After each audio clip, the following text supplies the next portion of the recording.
Real Talk the podcast. We just keeping it real. Inspirational, motivation. It's something that you can feel. Authentic, I know you can tell. Hosted by Kimberly Sherrill. We got food for thought. Come help yourself. One of a kind like nobody else. Yeah, wanna see you mentally grow in a major way. Play this back like day to day. See all that stress and doubt, just watch it fade away. There is nothing you cannot achieve. Good vibes, yeah, we got that. Kimberly, go ahead and talk to him. It's the Real Talk Podcast. Let's go. Well, hello, beautiful listeners. You are listening to Real Talk, the podcast. I'm your host, Kimberly Sherrill. I'm so excited that you are here with me, whatever date it is that you are listening to this podcast episode. Just know that you are appreciated because you didn't have to spend this time with me, and yet you chose to. So I am forever humbled by that.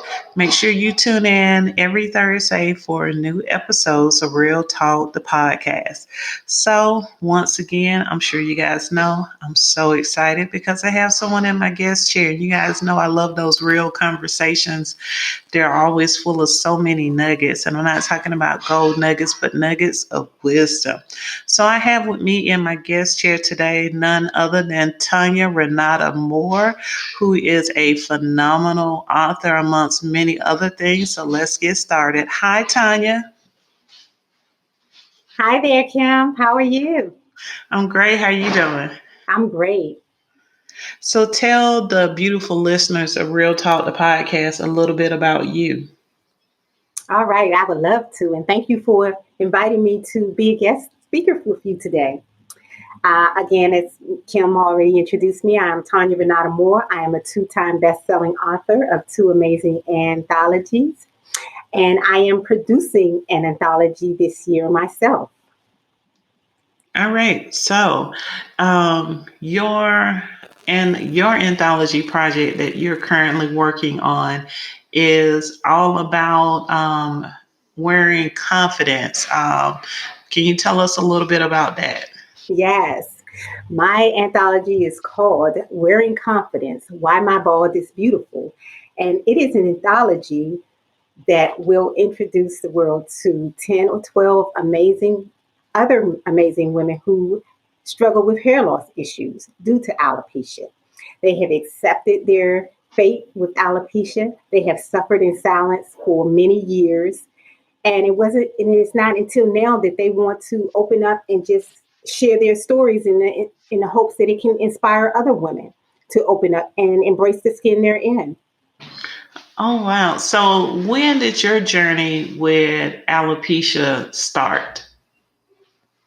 So I was a child. I was about between the ages of 5 and 7 when my mom discovered that my hair started to come out, and she thought it was just the braids. I had a favorite aunt who braided my hair. It was beautiful, right? And then my mom started seeing spots, like small spots about dime size, quarter size, and she thought it was coming from the tightness of the braids. Back then we called them cornrows back in my day.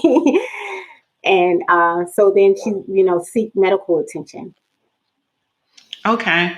And so what was that like for you as a child receiving this diagnosis that there's hair loss? Because correct me if I'm wrong, there's no cure. That is correct. There is no cure. Many people have success, with it coming in and growing, coming back, the hair coming out, and then it's growing back, and it'll do that for so many years, but then it'll come out again. So currently there is no cure for it. The only cure I can see is acceptance. But as a child, it was difficult because no one around me had alopecia, no one that I knew of anyway.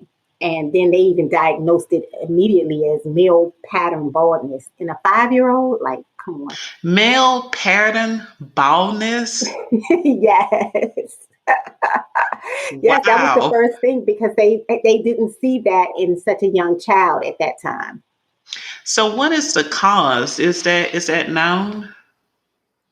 No, there is no, and it doesn't discriminate. There's other than it's an autoimmune deficiency disease where the your immune system is attacking your hair follicles. Um, so that's the only thing. But there's no. They try to associate it with stress and the chemicals in your hair and things like that. But that proved to be not the case. It's not stress related. It just happens. It just doesn't discriminate. Wow, wow. And so, um, being diagnosed very young and first being misdiagnosed, you know, and then Yeah. getting, the accurate diagnosis, but hair coming in and going back out, were you always confident in who you are as, you were going through the highs and lows of, this disease? No, quite the opposite. I was not confident. I mean, not only was the hair loss making me not confident, I hated everything about my looks, right?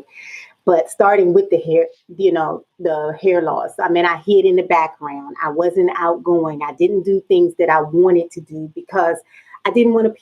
I didn't want people to discover my secret, right? So I just, I didn't have a hard time making friends or anything, but it was just going and doing the things that I saw other people doing that I wouldn't do, right?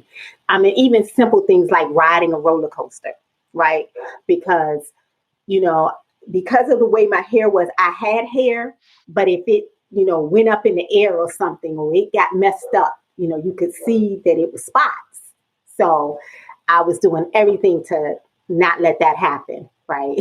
So yeah, So it's that challenging. so that definitely sounds challenging because that's not something, on average you would think about like, oh, if I walk to the mailbox and the wind starts blowing and it blows, my hair, that type of things, roller coasters. I mean, just any and everyday little things like if you go to the grocery store and you drop something, you have to bend over and pick it up. Am I being Yeah. relatable in these Yes, you thoughts? definitely. Yes, definitely. I mean, I was one time I was at the Wendy's. Oh my God, it was so humiliating. It was so humiliating because I had tracks. I was wearing tracks at the time, and um, the tracks didn't cover everything. I mean, the track part did, but it was still balding on the sides because where my hair started to bald come out was on the sides. So I had hair on the top, so I just wore it long. But when the wind blew, it was blowing it up. And I was at Wendy's one time, and I remember these two people just staring at me like, what in the world is going on? And I was just so embarrassed, right? But I did things, especially in high school. I would wear my like a headband just wrapped around my head so that my hair wouldn't fly up, right? So Right. I thought I was hiding, but I probably wasn't. And and that's the thing too, because you were so young, and as a young person, a young person's biggest fear is being different.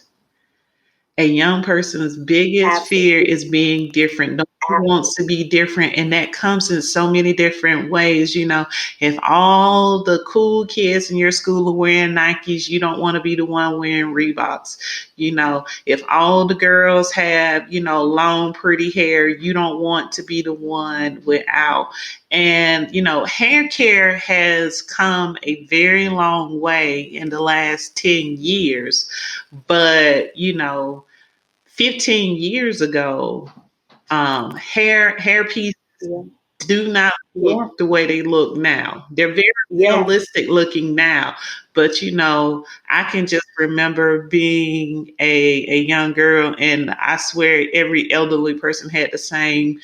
There were like two wigs that black women I was wearing. I called them Barbara and Shirley because I swear everybody had Yeah. the same one. They were either wearing Barbara or they were wearing Shirley. Yes. You're exactly right. You are exactly right. I remember looking at a movie. I think it was Dream Girls. I want to say it was Dream Girls where the wig around to give it a different look because Right. everybody was wearing the same one. Yeah. Oh, I think about the story of Tina Turner, when she went to get the relaxer or something, and the girl ended up taking her hair out, and that's when she started, wearing all of the wigs and things like that. You know, Yeah. did you experiment with wigs when you were younger to try and help build your confidence? No, not when I was really, really young, because I had enough hair that, I could wear enough hairstyles that to cover it, Mm-hmm. right? When I became a teenage, older, then that's when I started wearing the headbands because I still had enough hair that, it was long enough that they couldn't see it, right? But if you're looking at the size of people hair, you can see the hairline. I never had the hairline. Mm-hmm. So it was challenging, but good thing, I mean, I didn't experience like a lot of bullying or anything in school. There was one kid that when I was in junior high, that's a whole different story. I won't go into that. But most of the people, I got along well with others. I made friends easily, and no one really even talked to me about it. No one asked me about it. Mm-hmm. So I was fortunate. It wasn't until I got to be an adult when I started wearing the wigs because now I was bothered by it. Mm-hmm. You know, I was bothered by it a lot. One day when I was in my 30s this point, and my daughter, she was about 2, and I called myself, going to fix my hair and do something, and she came into the bathroom with this little baby voice. Mommy, your hair looks so crazy, right? And I just like, it does look crazy, right? So that was the end. That was the end for me. I would not wear my hair out in public ever again. I just wore tracks, wigs, or headbands. So yeah, it was a challenge, but I started, and no one knew, and none of my friends knew. At that point, I went to work. It was just one of those things. I cared, I think, more about it than other people really cared about it. And and a lot of times that's really the way that it is. We are more insecure about something on our bodies than anyone else really is. There are things that we notice about ourselves that no one else notices, so I can get that.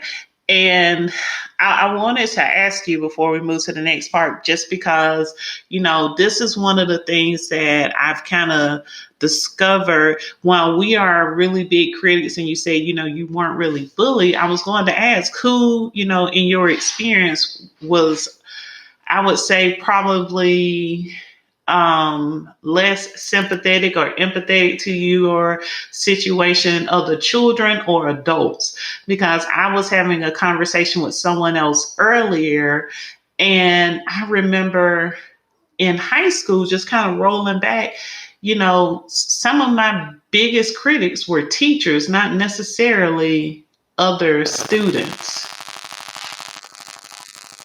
Um, yeah, you're right. You're right. My teachers, like when I was coming up, they they're like I was saying, I was trying to hide it, and I thought that I could hide it, but they were noticing it. And I used to get sent home from school. Or my mom had to come up to the school because they thought that it was a communicable disease. They didn't know what it was, so they thought that it was catchable, right? It was they that someone could catch it just by being in my presence. So they would send me home. My mom had to finally get a doctor's note so that I could stay in school and they not call her.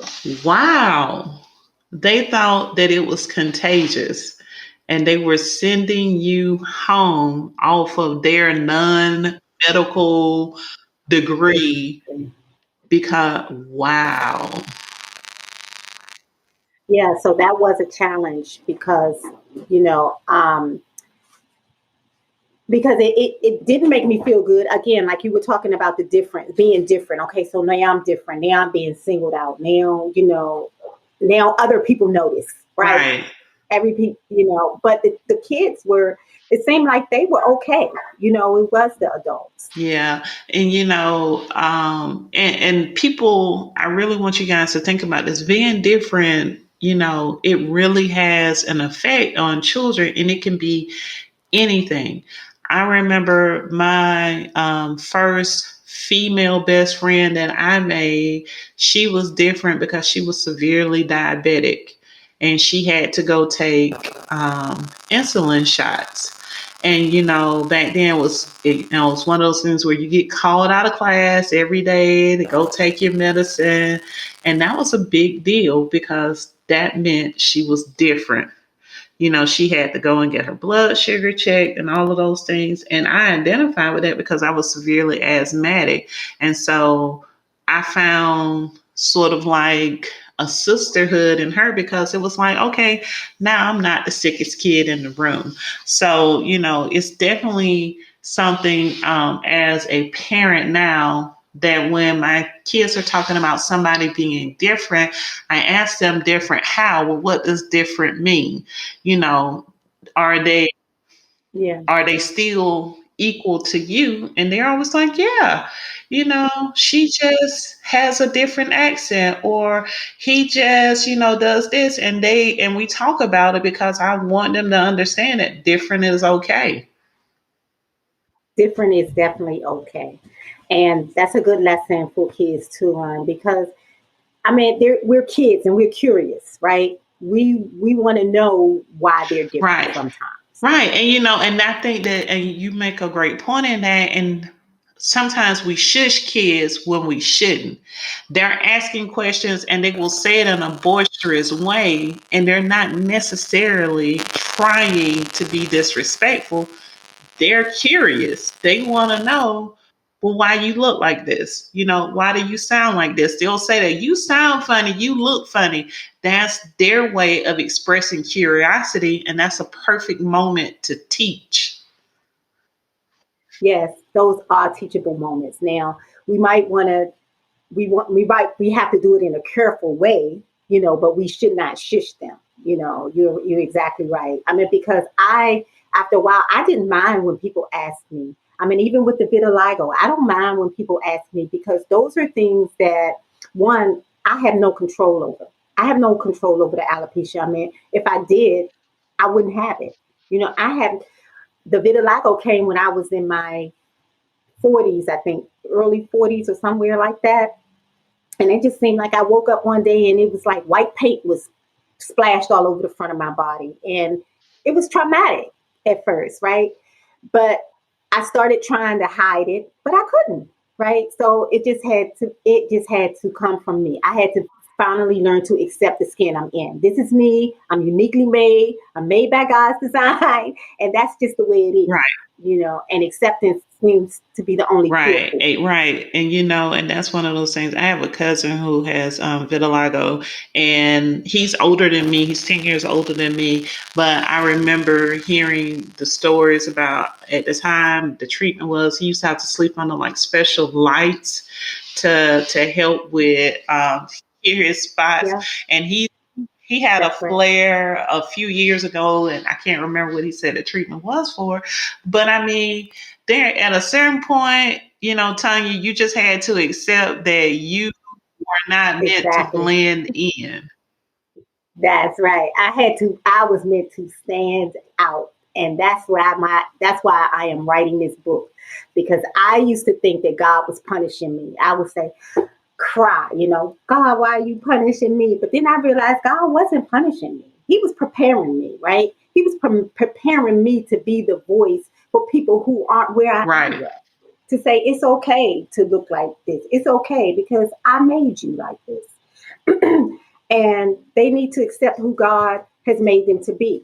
And I am here to help them along their hair loss journey. Right. And and I will say this, the co-authors in the book, um, are sharing their journey of alopecia and the confidence that they have. But really and truly, this book is meant to be read by anyone who has ever struggled with their own That's exactly right. insecurities, because it's a Exactly right. beautiful thing to stand out.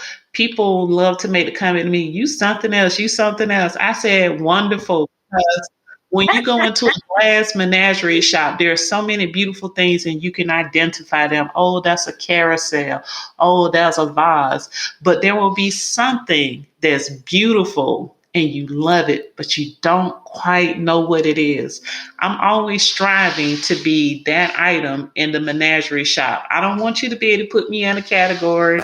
I was meant to sparkle, and that's who this book is for. This book is for people who've been trying to blend in, but it's not in the cards for you. That's right. It's not. You are meant to be who you are, who God made you to be. And if it's different, if it looks a little different, it's okay because you're special. I mean, I remember seeing a commercial with this young lady and she had freckles all over her face. I mean, it was like, I was like, oh my God, I couldn't stop looking. And it wasn't because it was like something negative. It was something like she's just confident, right? She looks really, really good and she Hmm. owning it, right? And that's how I want people to see me. Right. I'm owning And it. and the thing about it is too, there are people who have things that make them different and they hide it, and you should not, be hiding it. I know people who have suffered from seizures, and that's the one thing they want to hide it. They don't want you to know. They want to keep it to themselves.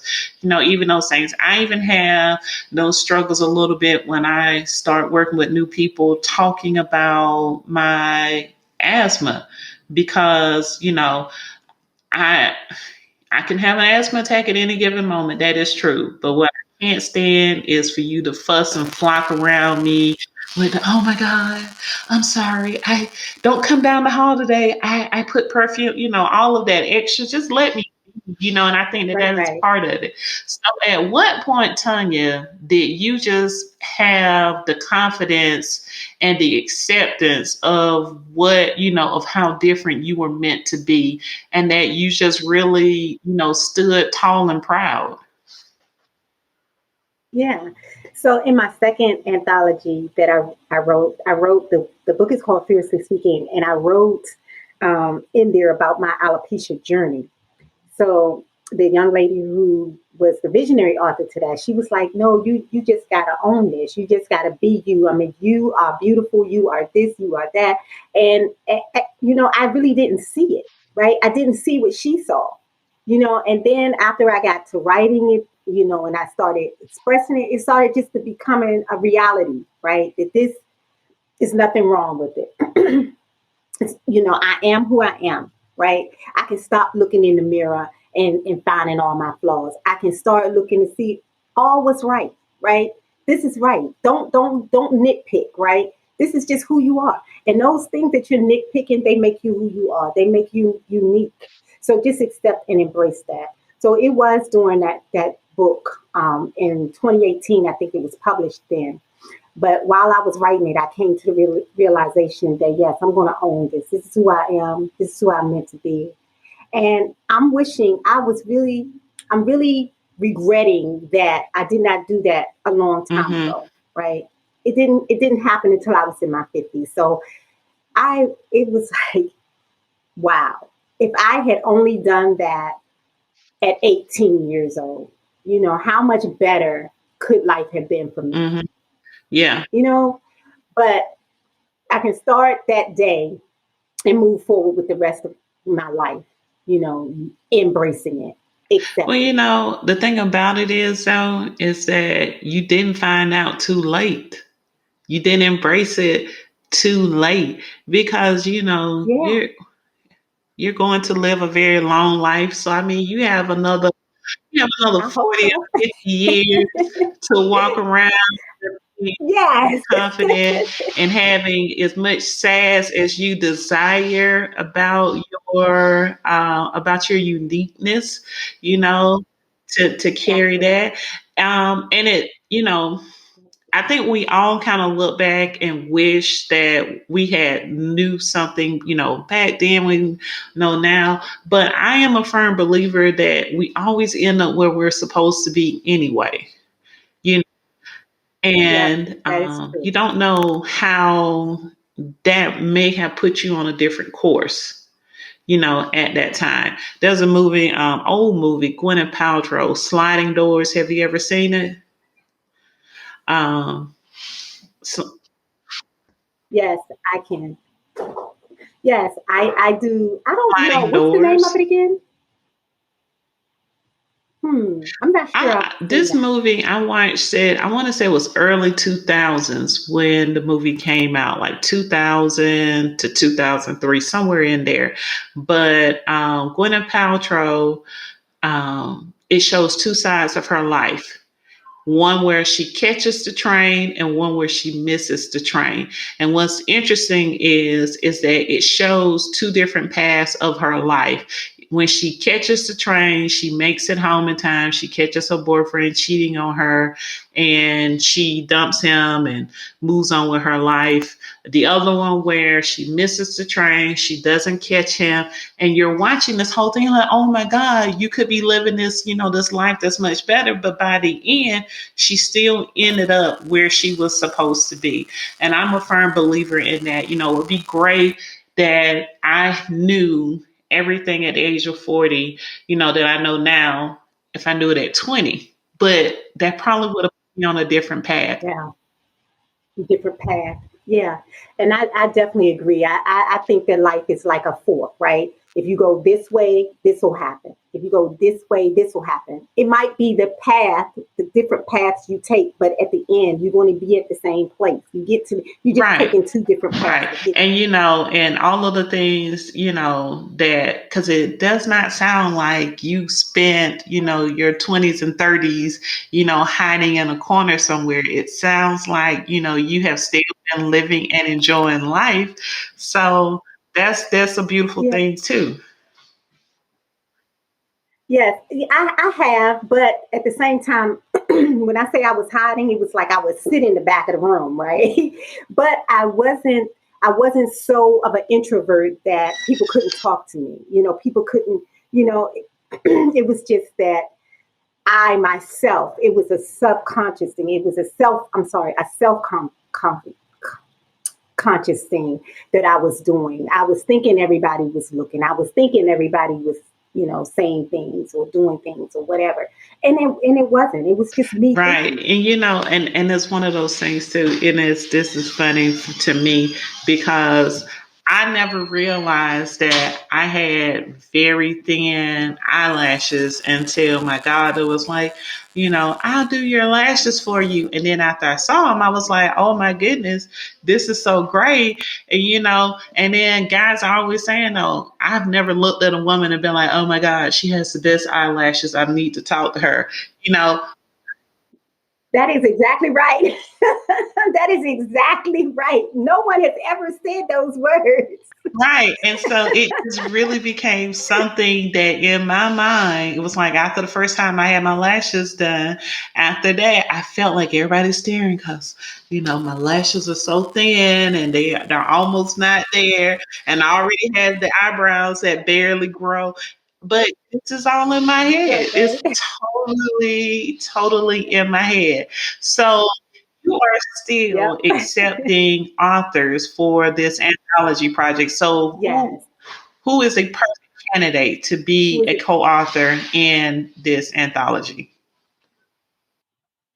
Okay, so yes, I'm glad you're asking. Ask. I am still looking for co-authors, and I'm looking for professional women who have accepted their fate and have embraced the skin they're in, and want to make a difference in the lives of others, as well as make money in the process.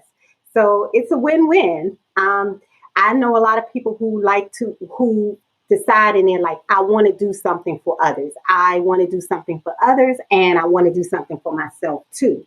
So this anthology is for them, women who struggle with hair loss issues through any medical related issue or through alopecia. Again, the project is called Wearing Confidence. So I want the women to be confident in the skin they're in.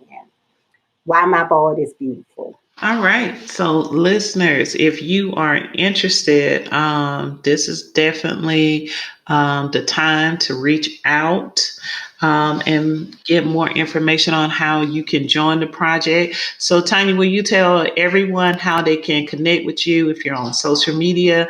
And then the people who are interested in being a co author in the book, how they can get in contact with you to find out if they are a fit for this book?